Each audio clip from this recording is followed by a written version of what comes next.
Assalamualaikum warahmatullahi wabarakatuh.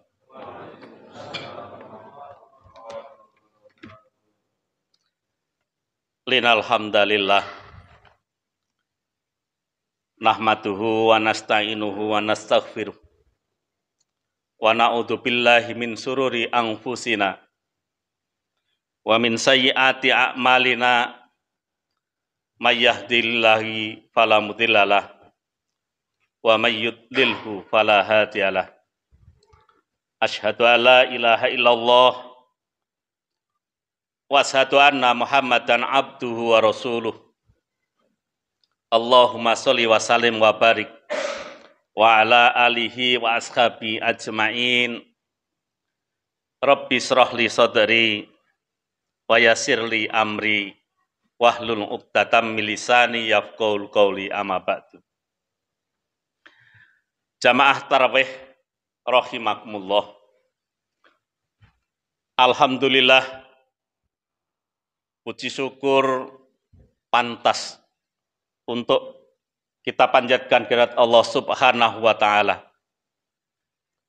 yang telah melimpahkan rahmat pada kita sekalian, sehingga sampai malam hari ini, di malam yang ketiga bulan Ramadan, kita masih diberi kesempatan untuk tetap sehat sehingga bisa melaksanakan perintah-perintah Allah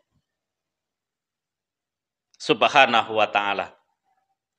Betapa banyak teman-teman kita yang pada Ramadan tahun yang lalu masih bersama dengan kita, tetapi saat ini sudah tidak bersama kita lagi karena telah dipanggil lebih dahulu menghadap Allah Subhanahu wa ta'ala. Salawat dan salam mudah-mudahan selalu terlimpah kepada Rasulullah Muhammad sallallahu alaihi wasallam yang telah menuntun kita kepada iman dan Islam.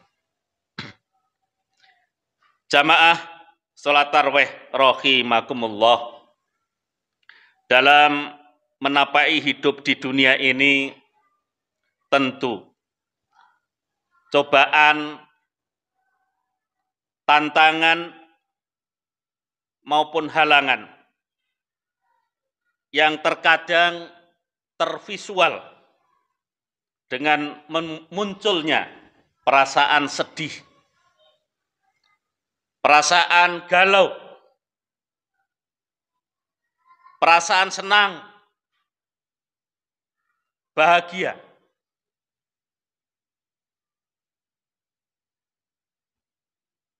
Penuh harapan. Ini semua tentu pernah kita alami.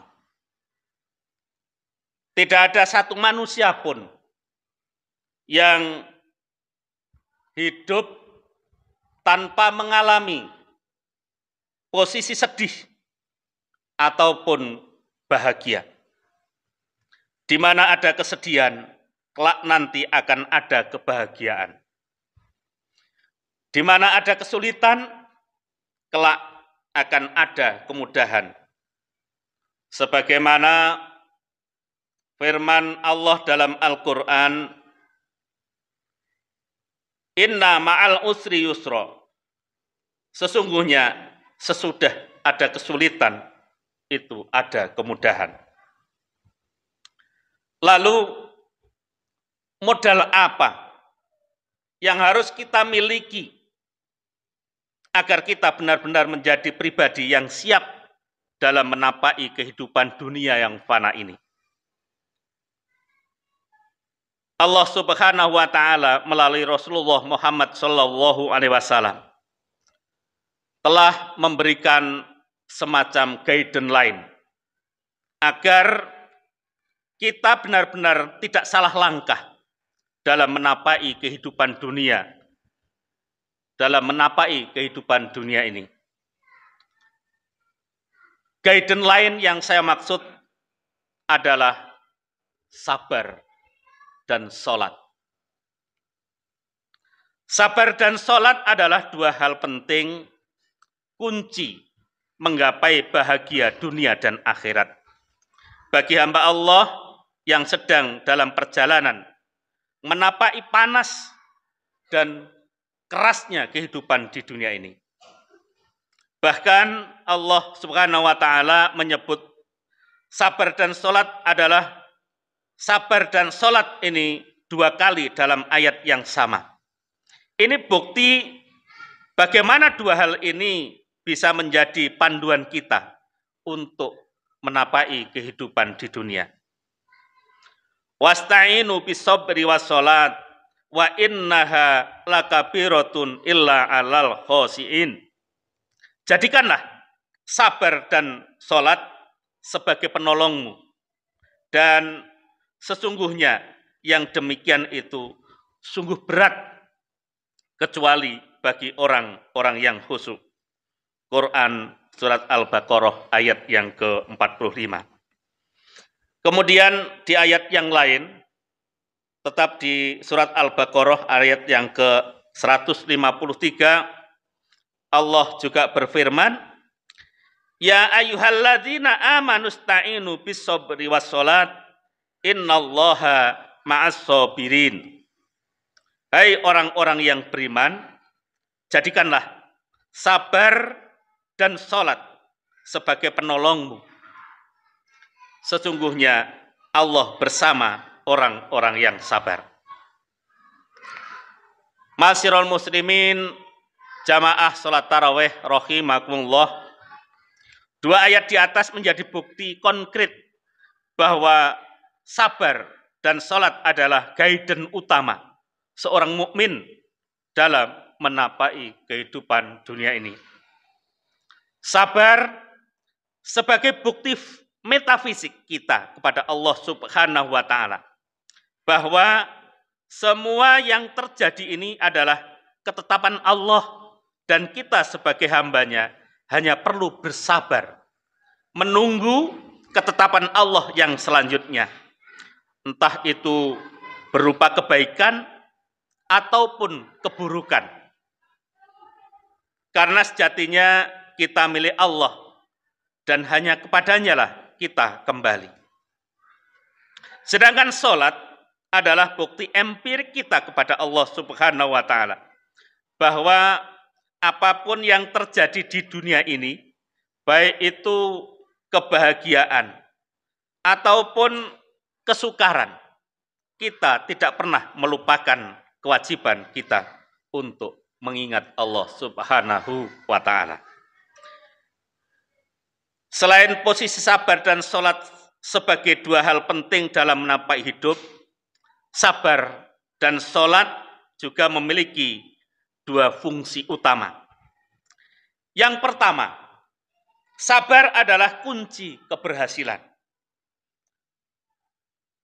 Menurut Muhammad bin Saleh Al-Utsaimin, Allah memerintahkan agar kita meminta pertolongan dalam setiap hal dengan bersabar.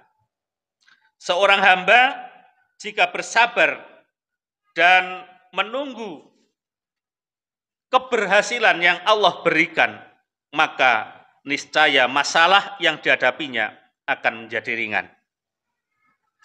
Hal ini sebagaimana hadis Rasulullah Muhammad sallallahu alaihi wasallam. Wa'lam anan nasra ma'as sabri wa annal faraja ma'al karbi wa anna ma'al usri yusra.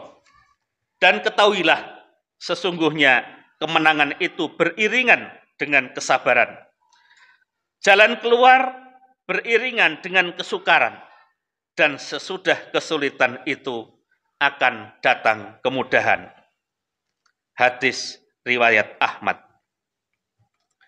Menurut Al-Qurtubi dalam menafsirkan surat Al-Baqarah ayat yang ke-45 yang tadi sudah saya bacakan, bahwa sabar mencakup tiga hal, yaitu sabar dalam melaksanakan ketaatan kepada Allah, kemudian sabar dalam meninggalkan maksiat, dan sabar dalam menghadapi takdir.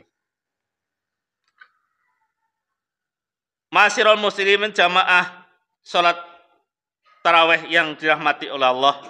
Yang kedua, salat adalah sebab pertolongan Allah Subhanahu wa taala. Masih menurut Muhammad bin Salih Al-Utsaimin bahwa salat dapat menjadi penolong dalam setiap urusan dunia maupun agama. Sebagaimana hadis Nabi, annahu kana idza khazabahu amru faza'a ila salat. Bahwa Rasulullah Shallallahu alaihi wasallam apabila mengalami sesuatu masalah serius, beliau segera melakukan salat.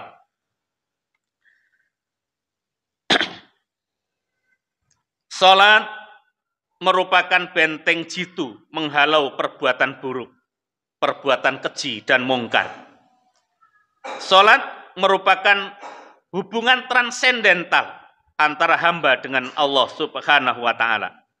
Sehingga apa yang dikeluhkan hamba insya Allah didengar oleh Allah Subhanahu wa taala.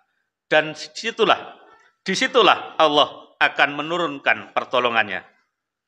Menurut Al-Qurtubi dalam nafsir surat Al-Baqarah ayat 45 bahwa salat yang utama itu adalah salat yang dikerjakan dengan menghadirkan hati, bukan sekedar gerakan-gerakan, bukan sekedar melafalkan ayat-ayat, tetapi hati kita betul-betul hadir untuk menghadap kepada Allah Subhanahu wa taala.